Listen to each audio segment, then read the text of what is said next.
All right. Today is Sunday, February 28th. This is a post-market review for the stock market activities during this week and an outlook for the upcoming week of activities. The main event that took place this week actually happened in the bonds market. You see, yields started to rise higher from the start of the week.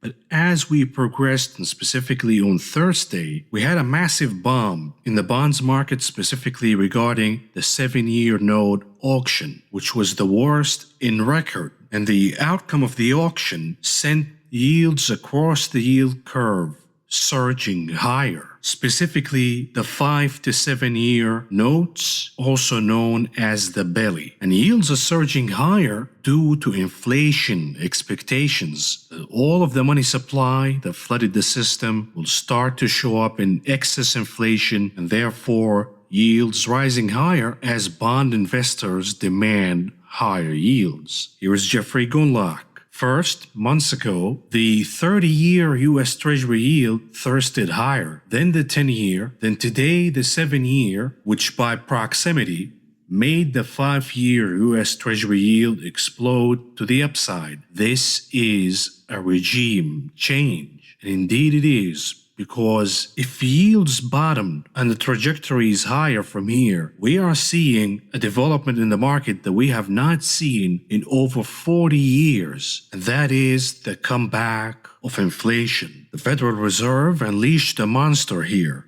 by demanding higher inflation.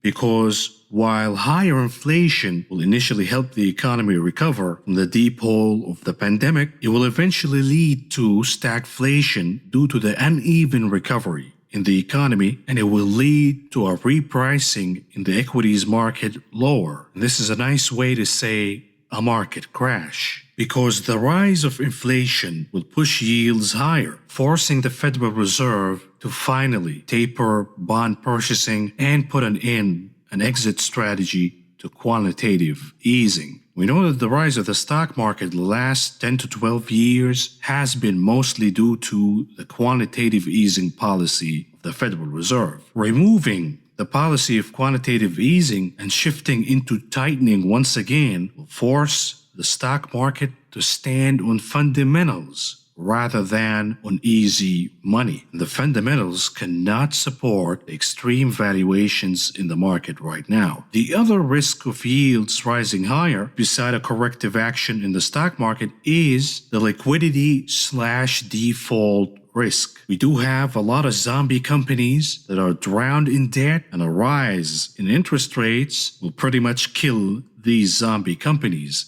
And this is one thing that the Federal Reserve doesn't want to see, because if these companies, the zombie companies, go bust, they will fire employees, and we will see unemployment trending higher. Here's from Bloomberg regarding zombie companies. Easy money has been fueling a borrowing binge that might be here to stay, as Fed Chair Jay Powell more or less promised this week in his testimony on Capitol Hill. We want inflation expectations to be anchored right at 2% and not somewhat below 2%. We are committed to using our tools to achieving that, purchasing assets at least at the current pace until we see substantial further progress toward our goals. Even the dovish Powell has to admit that the Fed's policies, combined with even more stimulus on the way and vaccines as well, could move inflation up. I don't think the right question is whether this package would overheat the economy. I think if it were passed as written, it would overheat the economy. But it's not just inflation that could be an unintended consequence of all that stimulus. Those rock-bottom interest rates also promote so-called zombie companies, firms that don't generate enough income to pay interest on their debt. Those underperforming companies have borrowed $140 billion despite credit ratings below investment grade. Borrowing is cheap. Money is really kind of not an object, amazingly, in all of this stuff. These walking dead companies include many we all know, like Macy's and Carnival and ExxonMobil. They're soaking up capital, and that slows down innovation, because the natural process of capitalism, which is like forest fires in nature, you clear out the dead wood in order for new growth to emerge. isn't happening. All 4 major U.S. airlines became zombies in 2020 after the lockdowns forced them to limit or shut down their operations. It's not just obviously air travel, it's the hotels, it's the theme parks, it's the casinos, it's the cruise lines. They're all such big contributors. Our industry broadly is the single biggest contributor to overall GDP in our nation. And it's not just that these zombies may be living past their useful life. It's the opportunity cost of their consuming talent and capital that could be put to more productive uses. Basically, when you have all these zombie companies, first of all, they soak up a lot of talent.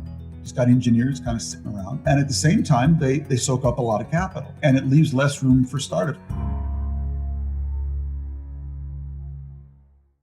So the Federal Reserve in a very tough spot. On one hand, they want inflation to recover employment in the economy, but they also don't want inflation to rise sooner or faster than they're ready for, because the rise in yields will increase the default risk for these zombie companies. And by the way, why would the stock market, specifically growth stocks and technology stocks, dive lower when interest rates rise higher? Here is an explanation. This is from an article by the Financial Times, reading Technology Sector, the Good, Bad, and Ugly of Soaring Tech Stocks. And here it is. There are 2 ways to look at the market's rise. It is speculative, irrational, unsustainable, or false in some way. Fueled by the mania for technology stocks, a wave of young investors trading on their mobile phones, and the provision central bank liquidity in response to COVID-19. Or is it a rational, logical response to a severe economic shock and resulting likelihood of low interest rates for a long time? Although investors always fear a bubble, the rational explanation is even more alarming. Pay attention here. Low interest rates can temporarily justify higher stock prices because they make the existing and future earnings of companies more valuable. At an interest rate of 5%, you need 20 million to earn 1 million a year, while at an interest rate of 1%, you need 100 million. $1 million a year in corporate earnings is correspondingly more precious when interest rates fall. One worrying message of high stock prices, therefore, is that markets expect low growth and low interest rates for the foreseeable future. If low interest rates are not there, then those future earnings from which you push these stocks to trade in stratospheric levels become less and less valuable. And therefore, we could see an event of generational tops in certain names in the growth sector of the market. So if you wondered why the rise in treasury yields this week spooked the market, now you know. Number 1, it dilutes the value of future earnings, thus crashing growth and technology stocks. Number 2 is the risk of zombie companies going bust sooner than they can stand up on their feet. This is why the Federal Reserve has to do something, and they have decided to do propaganda instead. Oh boy, we're gonna see more of the propaganda this week. And the other tool or method to combat all of this danger going on in the bonds market is to use deception, lies, and manipulations. The Federal Reserve has been buying more tips than the Treasury has issued. And the reason is they want to distort the reality of what's going on. They want to say, oh, inflation is not rising. You're just imagining that in your head. Take a look at what's going on with tips. There is no inflation. This is all market manipulation by the Federal Reserve, and this week it blew up right on their faces. Here's more on the deception. Longer-term inflation expectations have fallen to the lowest since December. So what are we talking about here? All of this fear about inflation, and now longer-term inflation expectations have fallen to the lowest level since December? What are you talking about? Here's what we're talking about. The deception and manipulation from the Federal Reserve. To push longer-term inflation expectations lower to deceive the market, they are buying an insane amount of tips and manipulating inflation expectations as low as they can. And hopefully the market will be stupid enough to believe the deception of the Federal Reserve. Here it is. There is a growing concern that market-based inflation expectations have become unreliable as an indicator. This is due to the Federal Reserve hoovering up significant proportion of Treasury inflation-protected securities outstanding, creating a scarcity for other investors. More lies, more manipulation, more scummy actions from the Federal Reserve rather than honestly addressing the issue. The yields are rising higher. Let's talk to each other honestly, not the Federal Reserve. They rather lie, deceive, and distort. We're going to talk about this subject a lot more during the headlines of the day segment and the conclusion of this video. But for now, we do have a market to cover, and here we go. The Dow Industrial Average closing in the red by 469.64 points, or a decline of 1.5 percentage point. The Nasdaq closing in the green by 72.92 points, or a gain of 0.56%. The S&P 500 down 18.19 points, or a decline of 0.48%. It was choppy action, up, down, whiplash. If you were long the market, bought the dip, you were right. And if you shorted the rip, you're also right, because at the end of the day, all markets flushed down significantly, shaking the weak hands, pulling people both on the long and short side, and then try to slaughter them one by one. What about the sector's performance on Friday? Leading the pack and finishing at number 1, capturing the gold medal, technology. And at number 2, it is actually a tie between 2 and 3, communication services and consumer cyclicals, and therefore we're not going to give any more medals. The laggards of the day on Friday: energy, materials, and utilities. You have to pay attention here. The outperformer is technology, the underperformer is energy on Friday. Now, let's contrast that with the picture for the week, because at number 1, capturing the gold, silver, and bronze, energy, while every other sector of the market closed in the red, led by technology. So on Friday, we saw the flip image of the action throughout the week. And the question is this a start of a rotation from the inflationary trade, the reopening trade, into buying the dip in technology names? That certainly appears to be the case, at least looking at Friday's action. But we need a confirmation this upcoming week. Otherwise, the closing of the market on Friday was a little concerning. It was a bad close, and perhaps it is signaling more pain to come. So the opening on Monday will be extremely important. Which one is it? More pain or a confirmation of the rotation between the inflationary trade of energy, materials, all the way back to buying the dip of technology and communication services? Enough said.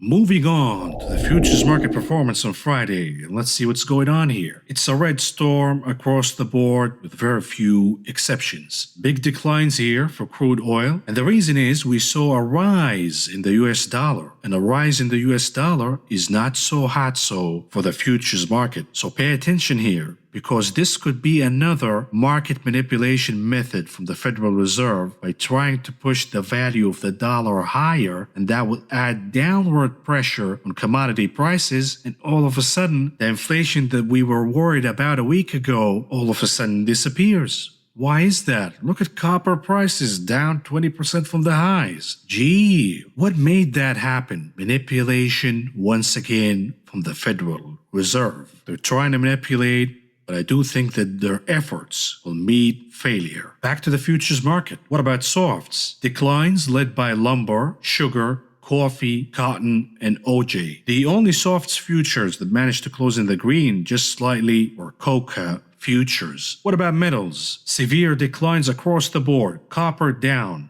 palladium down, platinum down, gold down, silver down, everything down. And the reason is the rise of the US dollar, and perhaps a mini rotation from the inflationary trade to buying the dip in technology and momentum. What about meats? Declines across the board. Lean hogs down, feeder cattle down, live cattle also down. What about grains? Mixed picture, muted activities for soybeans, soybean meal, corn, rough rice. But we saw big declines here for wheat, canola, while we saw gains for soybean oil and oats. Oats managed to close a little over 1% in the green. Moving on to the big casino, the options market. Let's see what happened here. Coming up at number 1 with massive volume, about 1.9 million contracts for Apple. About 64.5% of those were calls. And at number 2, AMC with about 1 million contracts traded on Friday. About 68% of those were calls. Tesla at number 3, a slight uptick here in the options volume. About 860,000 contracts. About 57% of those were calls. Lots of bottom fishing here in the options market, trying to play a rebound in these beaten up technology names. And of course, we see the Wall Street bets trade still alive between AMC, GameStop, even Palantir can be lumped into that category. And what about the unusual trades that took place in the options market on Friday? Starting with the ticker EWZ. This is for the Brazilian ETF. We saw massive declines for the Brazilian ETF during this week due to the action from the Bolsonaro government to oust the CEO Petrobras, the largest oil company in Brazil, and appointing an army general to be the new CEO. Lots of political uncertainty going on in Brazil. We saw massive declines for the EWZ. Somebody's betting on more pain to come here by buying the 30 puts expiration date March 12, with expectation that the name will decline over 6% by then, and they paid about 66 cents a piece, bringing the total to about $2 million. And here's the bottom fishing for Apple. They're buying the 138 calls, expiration date April 1st, with expectation that Apple will rebound over 14% by then, and they paid about 90 cents a piece to enter this trade, bringing the total to about $1 million.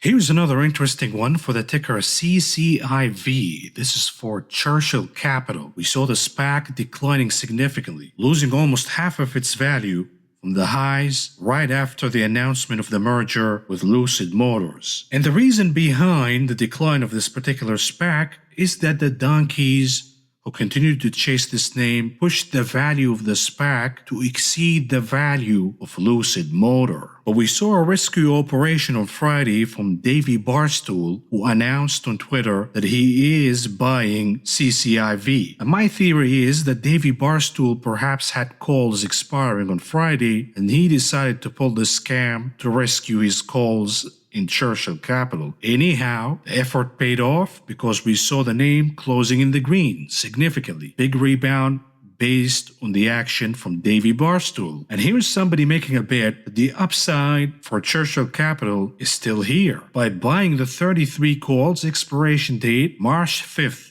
With expectation that CCIV will climb over 7% by then. They paid about $2.30 a piece to enter this trade, bringing the total to about $1.7 million. And what about this trade for the IWM? We saw significant weakness here for small caps. And if we see a rotation back to the Qs this upcoming week, it will be on the expense of the IWM. Money coming from small caps back into technology. At least this is the bet somebody's making by buying the 197 puts, expiration date March 31st, with expectation that the IWM will decline by about 10% by then, and they paid about $3 a piece to enter this trade, bringing the total to about $2 million. What about this trade for the ticker SOS? This is a Chinese crypto mining company, and short seller Hinderberg Research announced this week that they shorted the name. We saw declines in SOS, massive declines. Somebody's betting that the worst is yet to come by buying the $4 puts, expiration date March 5th, with expectation that SOS will decline over 16% by then. They paid about 60 cents a piece to enter this trade, bringing the total to about $500,000.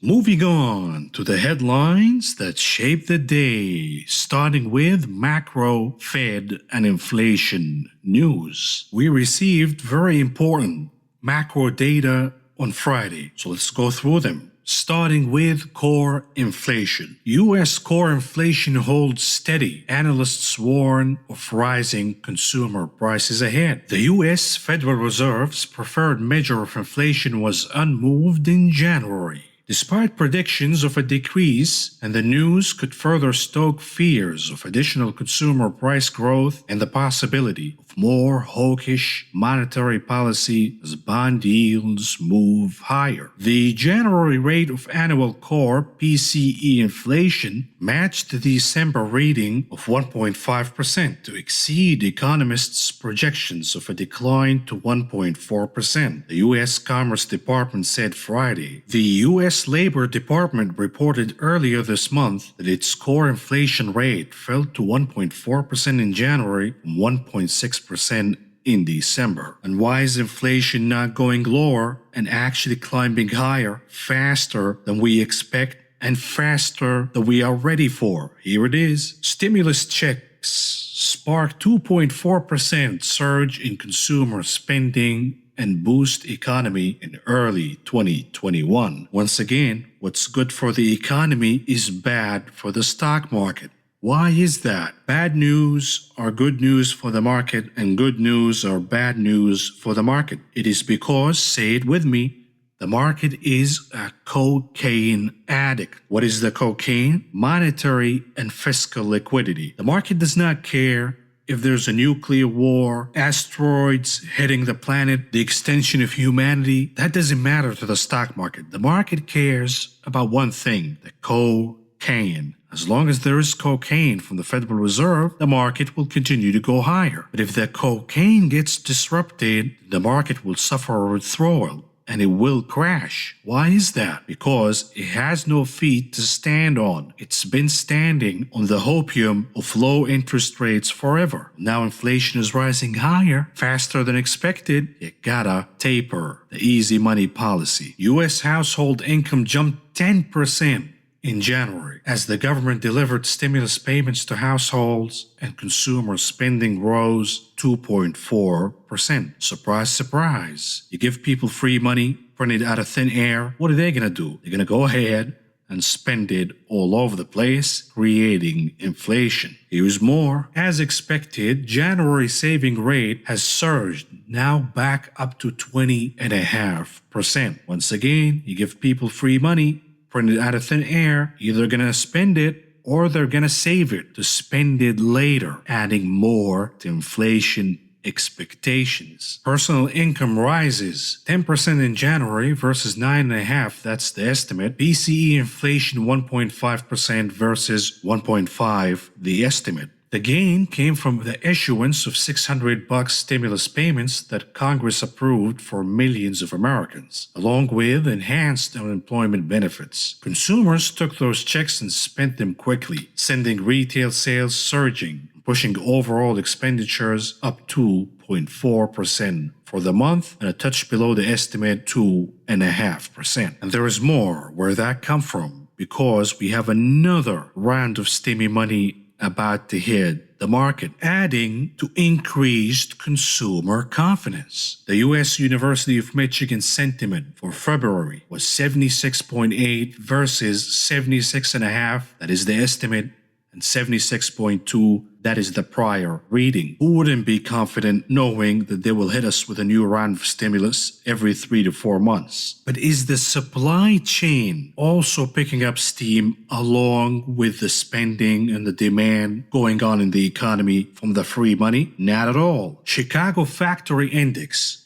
steps back from the highest monthly reading since 2018. The U.S. Chicago PMI for February at 59.5 versus 61. That is the estimate, and the previous reading of 63.8. And what about the trade deficit? Are we at least tightening the trade deficit to keep up with what's going on in the demand picture? Not at all. U.S. trade deficit in goods widened slightly in January, meaning once again, inflation will rise higher. Here's what's going on with lumber, for example. With lumber at record prices, the share of housing inventory that hasn't even begun construction has risen to 26%, the highest since records began in 1973. So even imaginary homes are selling like hotcakes in this very inflationary environment. What about steel prices surging higher like crazy in North America specifically, adding more to input prices and adding more to the probability of higher inflation? And how would the commodities inflation impact electric vehicles? Here it is, and this is an illustration of the ripple effect from the rise of inflation in commodities prices. Elon Musk says nickel is the biggest concern for scaling up electric car batteries, and Tesla is shifting to iron alternatives. Nickel prices surged significantly higher, and they remain not friendly to the environment, producing a massive amount of waste that goes into polluting coral reefs. And of course, Elon Musk is saying we're trying to shift into iron alternatives. But the bad news for Reverend Elon Musk is that even iron prices are rising higher. So I don't know, you tell me, with every single indicator hinting at a massive surge of inflation, what do you think the new monstrous stimulus package will do to the situation? $1.9 trillion. Will it be received as a tsunami of cash thrown from the helicopter into the economy as intended? Or is the helicopter a Black Hawk that is about to fire a bomb that will blow up the bubble in the markets? This is the $1 million question. And former propaganda minister, Snake Larry Summers, certainly believes that it is the latter. I don't often agree with this guy, but he is spitting some truth as of late. That with all that we're doing, there's not going to be enough room for the public investments that are vitally important. And perhaps even more importantly, or as importantly, we're going to set ourselves up for inflation concerns. And then we're either going to have inflation or we're going to have a collision between fiscal and monetary policy to contain inflation of a kind that doesn't usually end well. It's not hard to see the internal contradictions. An economy with 3% Okay, can you stop rocking your chair back and forth, bitch? It's a little annoying. Thank you. GDP gap, getting 9% GDP fiscal stimulus is one way to see it. An economy with a net private savings rate that's 7-8%, dealing with an 18% of GDP budget deficit is another way to see it. Yes, there's fundamental public investments we need to make. Yes, there's a need for relief from COVID. And God knows we need to do things about inequality.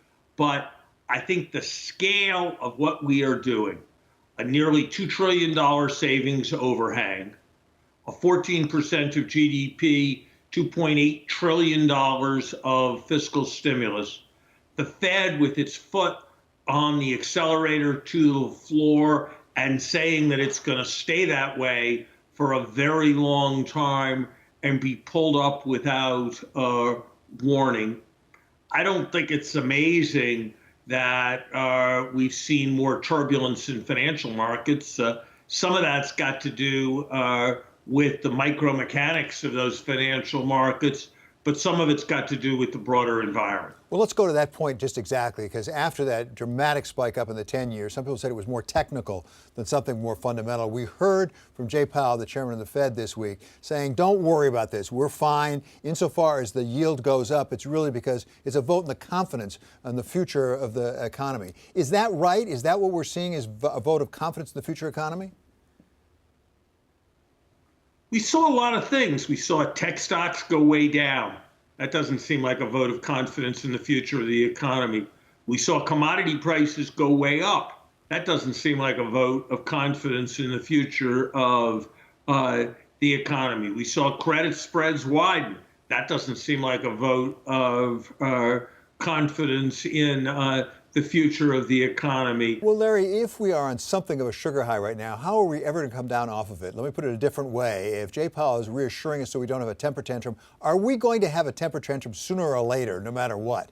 Oh, I'll take it. I'll take it right here. I'll answer the question. I will spare you the agony of listening to more Larry Summers, and let me answer this question. I'll take it in place of Larry Summers. Yes, we will have a temper tantrum no matter what, sooner or later. This is why I made a video a few days ago calling it the game of musical chairs. The Federal Reserve can kick the can down the road as far as they want. Time is running out, and the inevitable is we will have to suffer a temper tantrum, and the cocaine operation will come to an end. Otherwise, inflation will blow up this economy and cause a Great Depression like you have never seen before. Once again, I made another video a few months ago arguing that the Federal Reserve will have to kill the bull market in order to save the economy. Once again, what's good for the economy is bad for the market. And by the way, what is the Treasury Department doing regarding all of this inflation and all of these fears, and the Federal Reserve almost losing control of the bonds market this week? What is the Treasury Department so busy doing right now? Here it is. Yellen is creating a new senior Treasury post for climate czar. Obama administration veteran Sarah Bloom Raskin is top candidate to lead the department's climate efforts. What is the Treasury Department gonna do regarding climate change? Oh, throw money at the problem. That seems to be working out for politicians these days. And here they give you a picture of the lady, although I think this is a picture for a different person. Anyways, a lovely lady who's gonna be the new climate czar at the Treasury Secretary. And no, this is not a parody. Moving on to sentiment news. What's going on in the IPO/SPAC mania? How is it going? Much hotter than expected? Crazier by the day? Number of companies going public in the US valued at or about 1 billion quarterly. The highest number on records was in the fourth quarter of 2020. We are now at the first quarter of 2021, and we are already more than half the number we registered last quarter,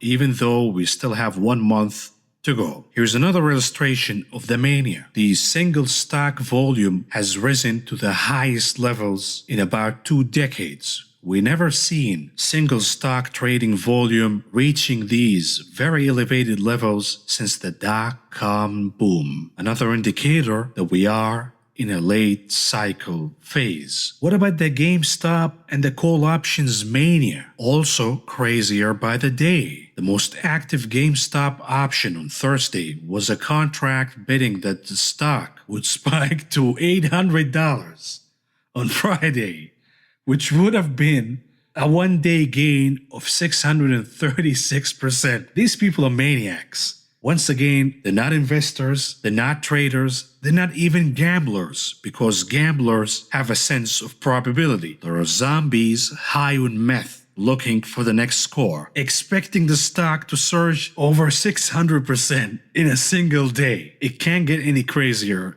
than this. Or can it? What about the ARK mania? We saw billions and billions of dollars exiting from Tesla Witch Cathie Wood ETFs this week alone, because they're starting to realize that she has no clue what she's doing, and she's making her investment decisions based on what her tarot cards read for her. I think Cathie Wood is blowing up her fund, sold her most stable stocks such as Amazon, Apple, Salesforce, Regeneron, Novartis, Taiwan, and she added to what?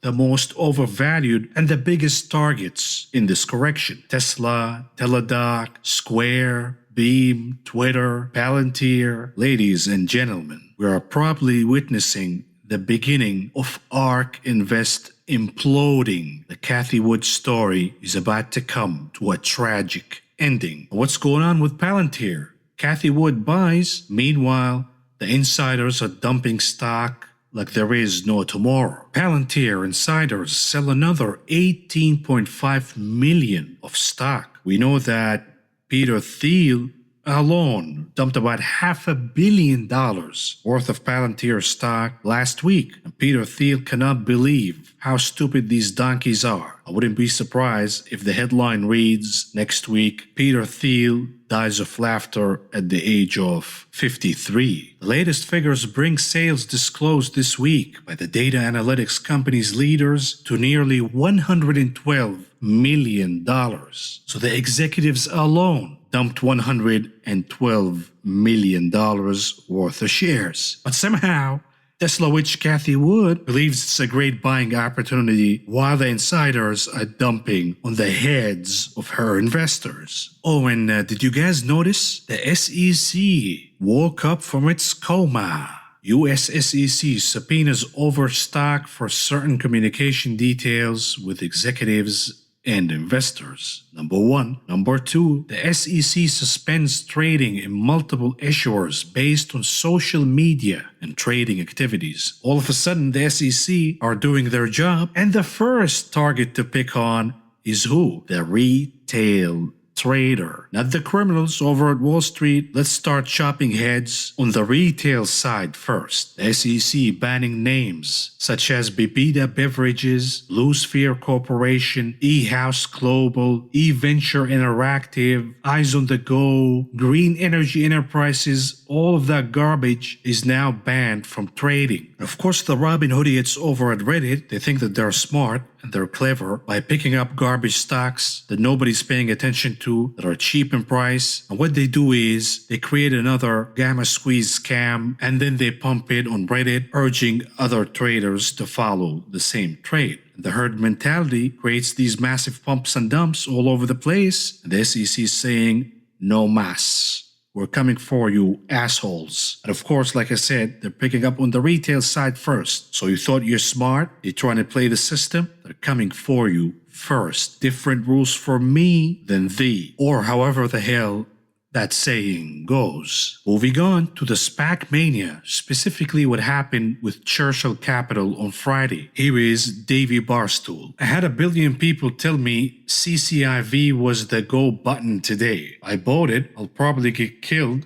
Listen, here's the thing. If you cannot spot the sucker in the first half hour at the table, then you are the sucker. He is quoting from Rounders, the movie. But this donkey, of course, is committing a scam. Once again, either he has calls already and he got stock and wanted to pump the stock on Friday before his money is gone, or he's creating another pump and dump scheme from which he gets to make money, and the donkeys who follow him will catch up late to the trade and get slaughtered once again. And since Davey Barstool is misquoting great movie films, let me correct this asshole. In poker, if you don't know who the sucker is, it is you. That is also true of blank check firms, aka SPACs. Take this week's blockbuster SPAC deal. Churchill Capital Corporation agreed a merger with electric car upstart Lucid Motors, lining the latter up for a public listing at a stonking headline valuation of $24 billion. It's an unusual but instructive example. The SPAC stock atypically galloped upward when rumors of the deal and fell once the facts were announced, already costing some investors money. For SPACs in general, though, the main reason public shareholders end up as suckers isn't a poor choice of target, but the delusion as free or cheap equity interests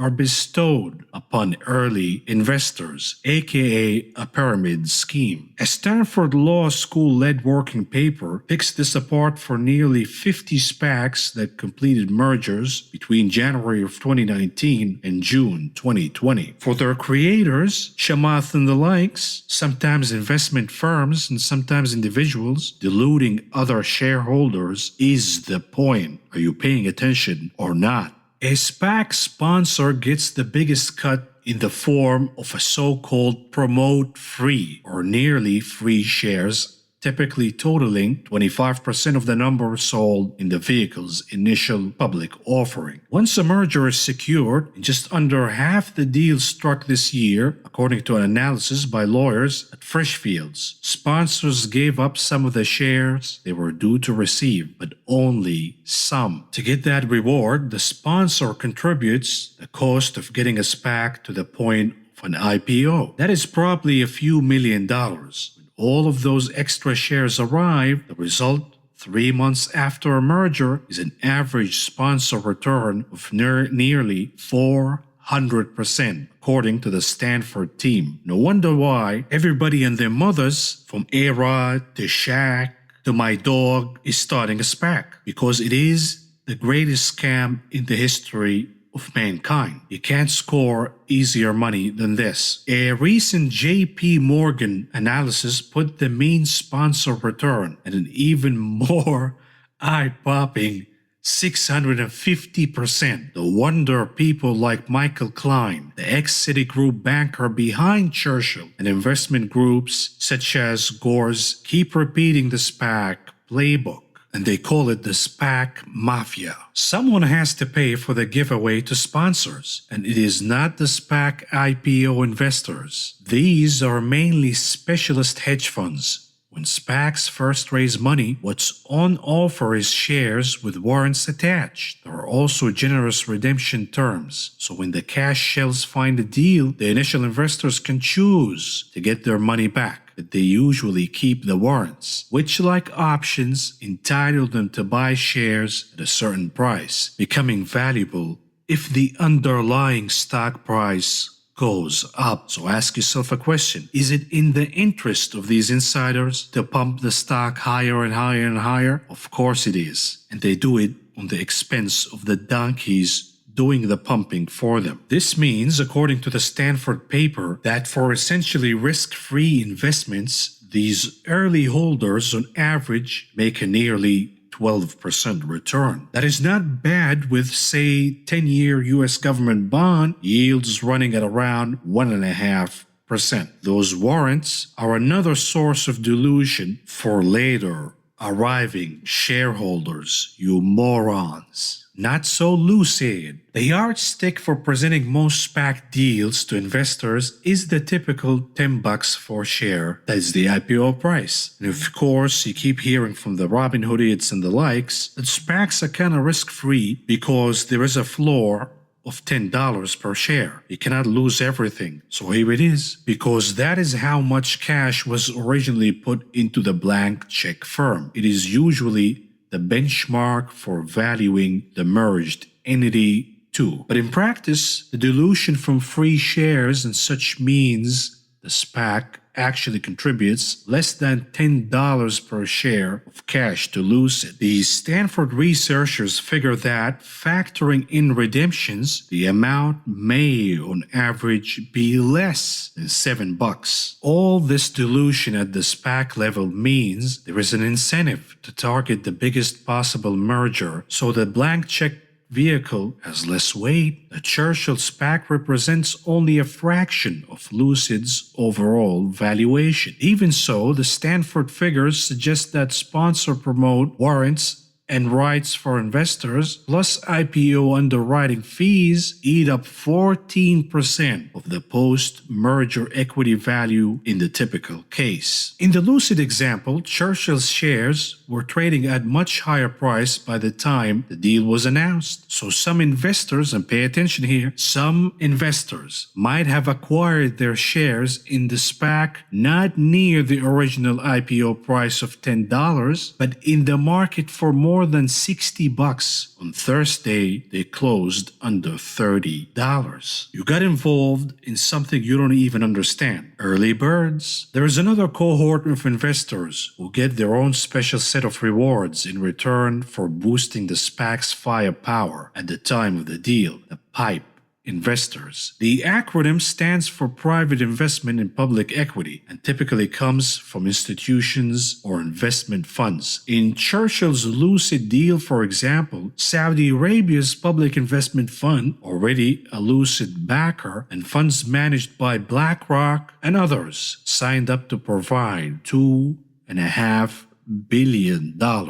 Usually, that is at the same $10 per share standard share price, but in Churchill's case, it was at $15, still reflecting a massive discount to the market price at the time. The bells and whistles attached to these pipe deals aren't always completely transparent, so a regular investor buying at the same price may not be getting the same deal. You have to be a complete imbecile to invest in these SPACs. The suckers are left to deal with the dilution. Churchill's stock price, after finally announced its Lucid deal, is emblematic of the problem, even if it is too early to know for sure what Lucid would turn out to be worth. Regular investors are the ones taking real risk. Latecomers to the pre-deal run-up in Churchill's price are so far the only losers. Michael Klausner, the lead author of the Stanford study, said on a Freshfields podcast that calculating all dilution for a single SPAC deal can take him hours. The US market is all about disclosure, and SPACs could be much clearer about the scale of dilution rather than providing a trail of data to follow. Regulators could demand that if they choose, but they are in a coma. Perhaps they're just waking up. There are other ways outside investors' interests could be better served. SPACs present forecasts, sometimes wildly optimistic, for their merger targets. An IPO candidate cannot, for legal reasons, do that. An electric flying taxi startup, Joby Aviation, just took off with a $6.6 billion valuation in a SPAC deal. It doesn't expect any sales until 2024, and that may be optimistic.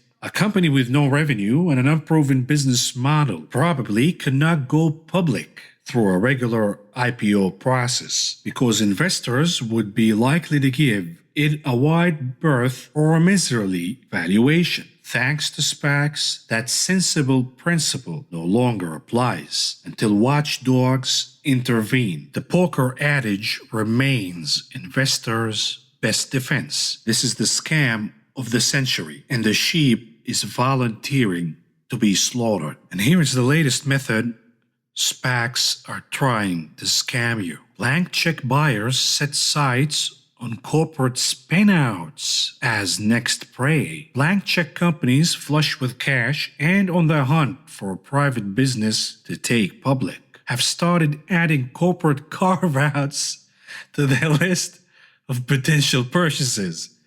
They're gonna sell you pieces of companies, you morons. Wow. But don't say you haven't been warned, because here is the CEO of Norway's 1.3 trillion wealth fund says there are some obvious parallels between today's market for sustainable assets and tech stocks just before the dot-com bubble burst. And here is more from Charlie Munger. We talked about Charlie a few days ago, warning about all the stupidity and the risky gambling behavior that's going on in the markets. And the Robin Hoodites and the likes got offended, of course, and they attacked Charlie, saying that he's a dinosaur and his investment methods are outdated. And they, the Robin Hoodites, are the new Charlie Munger. So here is Charlie Munger adding to his remarks. Charlie Munger renews Robinhood criticism, likens app to racetrack betting. And of course, Robinhood called Munger disappointing and elitist. You know what's elitist? Selling trade orders to Citadel, you criminals. I hate this luring of people into engaging in speculative orgies. Mr. Munger told Wall Street Journal from his Los Angeles home. Robinhood may call it investing, but that's all bullshit. And indeed, it is. Robinhood is a gambling app. People ask me, should I buy DraftKings or MGM Resorts to bet on online gambling? I say wait for Robinhood's IPO. And I got some news for you in a little bit. But for now, let's talk about Paul Singer, because he is also warning, here it is, to exuberant crypto true believers, meme traders, and Elon Musk fans. Hedge fund titan Paul Singer cannot wait to say, I told you so, offering a curmudgeonly repost to today's raucous financial markets. First of all, who's the writer of this piece using curmudgeonly repost?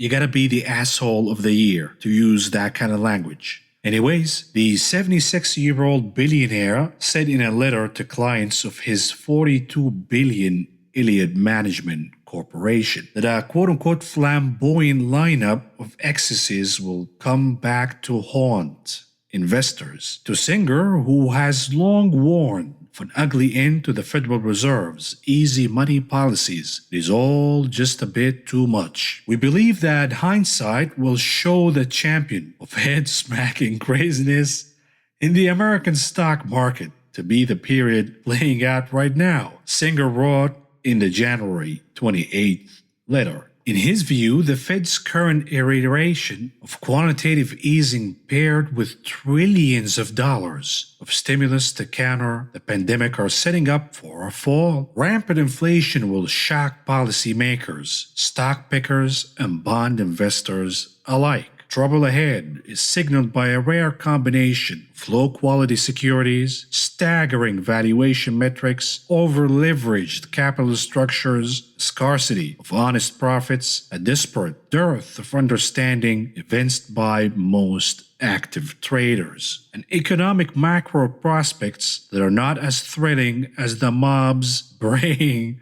buy seem to think. And here is from The Big Short, Michael Burry. Those saying me, Munger, and Singer are so out of touch are not considering we have seen this all before, and not just once. And here it is. Once they start losing, after they knew what they were doing, they were gambling impulsively with their blindfolds on, buying first, asking questions later. Matter of fact, not asking questions at all. And when the tides turn against them, what do? They start blaming the government, they start blaming Wall Street, they start blaming the universe, they start blaming Neptune, they start saying, oh, the game is rigged, and every time we win, they have to change the rules, etc., etc. The same lame excuses they gave in the aftermath of the dot-com bubble. You knew exactly what you're getting involved in. You know this is a gamble, this is a game of musical chairs, but you are so comfortable that you will be able to find the chair once the music stops. All of you donkeys think that you can time the market and you can enjoy the party, misquoting stuff such as, oh, the trend is your friend till the very end. Yeah, the trend is your friend till the very end until it smacks you in the face. And there are no prior warnings for that to happen. Either you're paying attention to what's going on in the environment surrounding the market, or are you just a dead zombie living in the bubble and you cannot see, hear, or comprehend what's going on outside of the bubble? Moving on to corporate specific news, starting with AMC. And you know all of these holy warriors over at Wall Street Bets pumping and dumping on each other's little heads and claiming that they are sticking it to the man. Well, here is the man. AMC Entertainment approves millions in bonuses to top executives. And here is from Virgin Galactic. Virgin Galactic delays space tourism flights to early 2022. And now you see the donkeys getting slaughtered in this name too, buying a company with no revenue, not even profits, only hopes and dreams, and we know that their cult leader, Shamath Predatoria, dumped his shares in Virgin Galactic and left them with their pants down. Speaking of scams, what about Nikola? Nikola is paying $8.1 million in legal fees for ousted chairman Trevor Melton. So the morons who are still investing in Nikola, you are paying to defend the fraudster. What about Huawei? Huawei is planning to manufacture electric cars under its own brand and could roll out some models this year. Meanwhile, the iCar is still looking for a manufacturer. What about TikTok? TikTok agreed to pay $92 million to settle privacy lawsuits claiming the app illegally recorded facial scan images of users, disclosed private data to third parties. Surprise, surprise. And here is Robinhood. Robinhood, the trading platform whose popularity exploded during the pandemic, plans to file for an IPO as soon as March. And I promise you that some of the same donkeys bad-mouthing Bad-mouthing Robinhood right now because of what happened with their GameStop shares will be the same people stampeding Naruto-style heads first to buy shares of Robinhood. What about Beyond Meat? Beyond Meat said it struck deals to supply plant-based meat imitations to McDonald's, KFC, and Pizza Hut, a victory in the company's effort to take meat alternatives into the American dining mainstream. And now that Bill Gates owns Beyond Meat, expect them to shove this thing down your throat. And what about Boeing and the flying coffin? Boeing agreed to pay $6.6 million in penalties to U.S. regulators after failing to comply with the 2015 agreement to improve its safety processes. More crimes from corporate America, and all of what they have to do to get away with it is paying the right price. Boeing 777 makes emergency landing in Moscow with engine troubles. Is every plane Boeing makes a flying coffin or what? Moving on to Berkshire Hathaway. Warren Buffett is buying back more Berkshire stock this year after a record $25 billion repurchase in 2020. What about Amazon? Amazon announced this month that it has begun to roll out cameras inside its delivery vehicles. Road safety experts say this should bring safety benefits, while drivers are bracing themselves for what happens when cameras can scrutinize their every move. Of course, the evil empire, aka Amazon, will watch your every move, and these delivery drivers are not even allowed to take a piss without getting a penalty. God forbid you get some freedom while you're working for the evil empire. And here's the last bit of corporate news we're covering today. Hasbro is dropping the Mr. from the Mr. Potato Head brand and logo to give the toy a more inclusive, gender-neutral identity. I don't know, this mustache gives it up, don't you think? But the good news is, if you are missing a piece of your own Mr. Potato Head toy and you cannot find it, and that piece happens to be his wiener, you don't have to look for it anymore. And perhaps Mr. Potato Head's wiener got sucked into the vacuum, but who cares? He doesn't have a gender anymore. Moving on to the heat map analysis, and let's see what happened here. Starting with the weekly heat map of the market. Right away, we can see that the de-inflationary trade of momentum, growth, and technology suffered the most. When yields rise higher, technology and overvalued names suffer the most, along with utilities and certain consumer cyclicals. Big declines in big technology. Apple down over 6.5% for the week. Amazon down almost 5%. Alibaba down almost 10%. Software names, semiconductor names. Nvidia down over 8%. Massive slides. We talk about Square down over 16% for the week. And what is outperforming here in the technology sector? Oracle up over 5.5%. This is a value name within technology. We saw pain across the board for communication services and consumer cyclicals, with very few exceptions regarding the reopening trade. Outperformance from cruises, hotels, casinos, theme parks, etc. Real estate, utilities, pain for the most part, even materials got whacked significantly. Gold down, copper down. Of course, all of these names were up in the beginning of the week, at least for copper. But then on Friday, we saw massive declines. As we saw the dollar rising higher, that is the big mystery. The US dollar, we'll talk about that during the charts analysis. But we saw the inflationary names outperforming, such as industrial names. Deere up over 5.5%, Caterpillar up almost 3%, General Electric up over 4%, along with the airlines for the reopening trade. Energy, once again, inflationary trade. ExxonMobil, Chevron up almost 4% apiece. Massive outperformance from British Petroleum, ConocoPhillips. You get the picture. Mixed picture in healthcare. The high growth, high momentum names in biotech are suffering significantly. Meanwhile, value names within the healthcare sector, such as AbbVie, Eli Lilly, Bristol Myers, United Health, Anthem, all outperforming. What about financials? Mixed picture. During the beginning of the week, we saw financials, regional, and big banks outperforming significantly. But on Friday and late Thursday, we saw losses in these names. The outperformer here remains credit services, MasterCard, Visa, American Express, all closing in the green for the week. MasterCard is the biggest winner with over 6%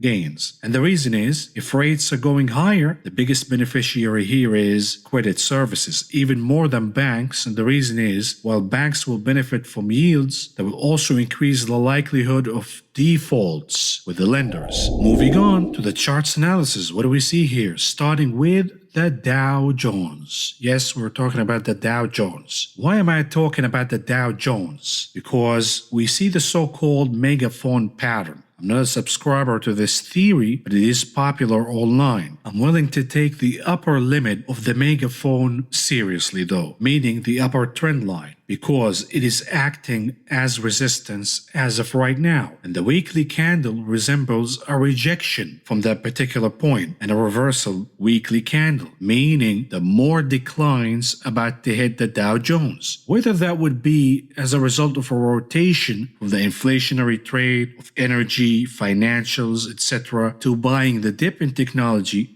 or whether the sell-off will intensify and become more inclusive. In either scenario, more pain is coming to the way of the Dow Jones. So what did I do on Friday? I bought the S-Dow, the inverse index of the Dow Jones. Here's a 15 minutes chart. As soon as I saw the bull flag formation, I started buying S-Dow, and you saw the name surging higher by the end of the day, and I expect it to go even higher. This is not an investment advice. You do what you do, and I do what I do, making scores. Moving on to the SPY 15 minutes chart. Remember a few weeks ago we saw all of these gaps higher, and I told you, I promise you, we're gonna go back to fill all of these gaps. And so far we've been doing that exactly. And we've been talking about this chart as a series of bear flags playing to the downside. Then we saw a bottoming formation of an ABC pattern that took us all the way to the trend line, added a wedge, and we got rejected twice. Double top formation leading us down, and now we have a head and shoulder formation. We are expecting more pain to come for the S&P 500. And the next support, of course, is 374. What about the weekly closing for the SPY? Bad reversal candle here, and you see the curling downward in the SPY. We have not seen the S&P 500 making red impressions in the histogram since the crash of last year. We dipped ever so slightly at some point, but that might not count depending on how you adjust your MACD indicator. The moral of the story is we are starting to see the first signal of serious weakening in the S&P 500.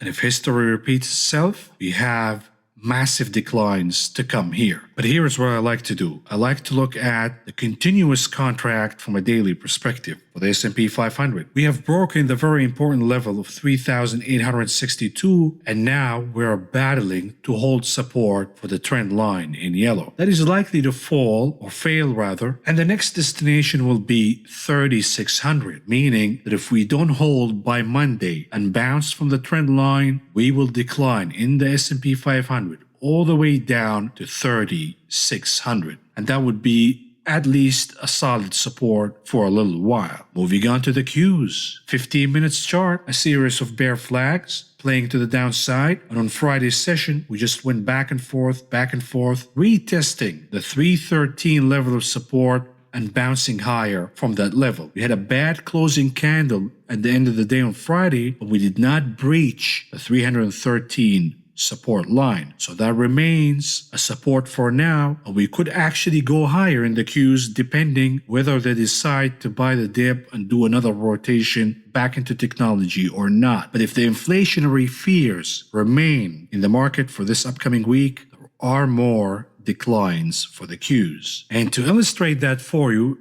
here's a daily chart of the Qs, and older subscribers remember the scenario I talked about a few weeks ago. You see all of these support lines, and when the market finally flushes down, we're going to go through these support lines like running your fingers on a guitar strings. That would be music to the ears of bears. What about the continuous contract from a daily perspective? The Qs. We saw a bear flag formation. We breached the first trend line in purple, and we have also breached the very important level of support of 13,599, and now we're catching support from 12,766. If that fails, then we have 12,474 to look down to. If that doesn't work, we have the level of 12,000, and that must hold or we will see a disaster. What about the IWM? 15 minutes perspective. We saw the double top formation. We said that the IWM is going lower. That happened, and then we saw catching the support from where? The lower limit of the trade range. Bouncing higher, stopping short of capturing the trend upward, reversing down, and now we see a topping head and shoulder formation, at least from 15 minutes perspective. That played to the downside. We failed to recapture the trend line by the end of the day, signaling significant weakness here for the IWM. Zooming out for the daily perspective, the big picture, we are starting to breach the higher low trend in the IWM, and we know that we lost significant momentum from an RSI perspective by breaking the trend twice. We had the break and we had a confirmation of the loss of momentum. What about the Dixie? Tricky Dixie. We're still waiting on the head and shoulder formation to play to the downside, but the Dixie also managed to recapture the support of 90.5. And here's a tweet I issued on Friday. Tricky Dixie's up almost 1%. Higher dollar and higher yields is a lethal combination for the markets at this stage. It also tells me that there is a rush to raise cash, thus the correction is not over. What about gold? Gold got whacked in the head severely during Friday's session, and we have breached the support and my line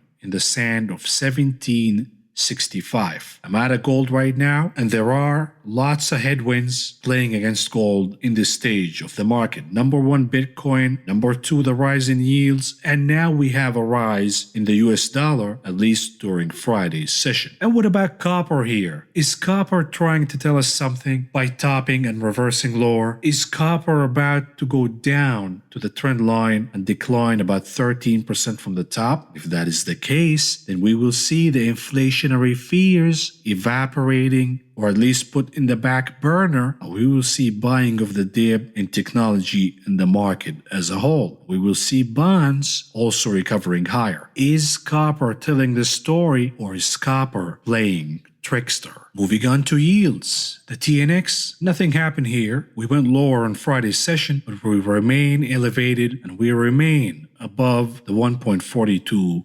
support. What about the weekly picture? For yields, once again, we reached my target of 1.5 and we reversed lower from that point. Is it over? Are we going to start going lower now to 1.3, 1.2? Or are we just catching a break and we're about to march to the other destination of 2%? Very, very important week. And I'm just showing you what you have to look for here. What about the TLT? Bonds, does this look like a bottoming candle? It certainly looks like to me, from a weekly perspective, for the TLT. Once again, if the TLT goes higher, then yields will go lower and all of that inflationary fears will ease up. Combine that with Fed speakers doing propaganda tour this week. And the layout here is very clear. All you have to do is ease up the inflationary fears down just a little bit and you will see massive dip buying in the markets. But if the inflationary fears remain and elevate during this upcoming week and the Federal Reserve doesn't do anything, then this will be a bull trap in the TLT and we will see more declines for bonds. What about the VIX, the volatility index, surging higher, facing the resistance of 30.5, once and failing, twice and failing. It is recocking the gun to do what? To challenge 30.5 once again. The momentum is still on the side of the VIX until and unless you break the support of 25 once again. Other than that, the trajectory is to break 30.5 higher. Moving on to Apple. I'm trying to illustrate something for you here. I keep telling you that Apple is the leading indicator and the canary in the coal mine. Apple in blue, the Nasdaq in orange. Apple topping and reversing lower ahead of the Qs, meaning that if we see Apple bottoming and trading higher, could that be the leading indicator that the bottom is near for the Nasdaq and we should see a bounce and a rebound higher? Watch Apple very carefully, because from a 15 minutes perspective, it doesn't look good. We broke the 125, we struggled to recapture it over and over and over again throughout the week, and finally on Friday's last 15 minutes candle, reversing significantly in an indication of a rejection from 125. That means that there are lower prices here for Apple, and we're looking at 120. Here's the daily chart. If you break 120, then you better hope that 113 will hold, because 113 is the next major support. And what about Tesla? Weekly perspective. Not good at all. Not looking good, because you can have daily bounces all you want, but the damage is already done. Significant loss of weakness, and we see the MACD curling downward. Use your head. If we're having inflationary fears, what is the most overvalued name in the entire stock market? Tesla. And it happens to be one of the largest positions in the market as well. Add to that the inflationary pressure on prices of nickel and other EV raw materials, and you have a perfect storm here to finally pop the Tesla bubble. Every indicator in the landscape is telling us that the pop of Tesla's bubble and the end of the mania is nearing by the day. However, we could see a rescue attempt via the new STEMI money, buying call options that could extend the life of the upward trend in Tesla, but understand that after that, if we continue to see inflation, the story is pretty much over. And if the story is over for Tesla,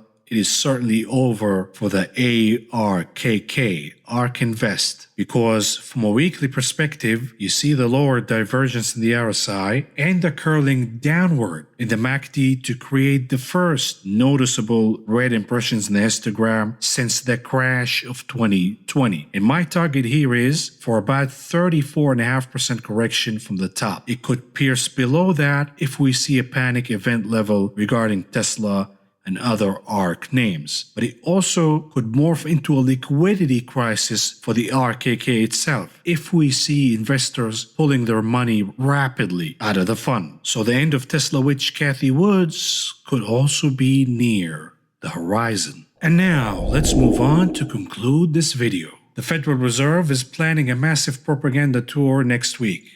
Jay Powell is probably the dumbest Fed chairman ever. By saying that yields are rising for quote-unquote the good reasons, he backed himself in a corner where if he implements yield curve control, the market will crash in a panic. Because Jerome, during his two-day tour last week, or this week rather, assured us that yields are just rising for the right reasons and there is no need to panic. Inflation is stable, but the market did not listen, and you saw the disaster that took place on Thursday regarding the 5 to 7 year notes. Yet the Federal Reserve understands that the situation is very urgent, at least secretly, not publicly. They realize that they have to do something to tamper the inflation expectations, beside the manipulation, of course, because the manipulation hasn't been working. They have to do something. They have to resort to their quote-unquote toolbox. What do they have in their toolbox? A, they could increase the bond purchasing program. 2, this is perhaps the most likely outcome, is to increase the maturity of the bonds purchasing program. And number 3, the nuclear option is yield curve control. But yield curve control also panic the market because it will tell us that Jay Powell is lying to his teeth and inflation is likely to be worse than what the Federal Reserve is telling us. Stress is likely to remain elevated in equity markets until such time as the Federal Reserve announces an extension of the maturity of its bonds purchases program, which should happen this Friday or more likely over the weekend, Noretta's Sebastian Galli said. Well, that didn't happen, but perhaps they will announce it on Monday, depending whether the market recovers on its own or we see an acceleration of the rise in yields, more declines in the market. If we see more declines in the market, rest assured that the Federal Reserve will indeed extend the maturity of the bonds, because it is the mildest reaction in their quote-unquote toolbox. And here is the propaganda tour schedule. We also have the stimulus. This is the other dynamic that is playing out in the market. Number one is inflation and yields. Are we going to see a continuation of what we saw on Friday, the cooling off of the rise in yields, or a resumption of the inflationary fears? Number two, the stimulus. Is the market going to receive the stimulus news with welcome hands, meaning that now the Robin Hoodiots will have additional ammo in their arsenal to buy more call options in speculative names, buying the dip and pushing the markets higher? We saw what the 600 stimmy did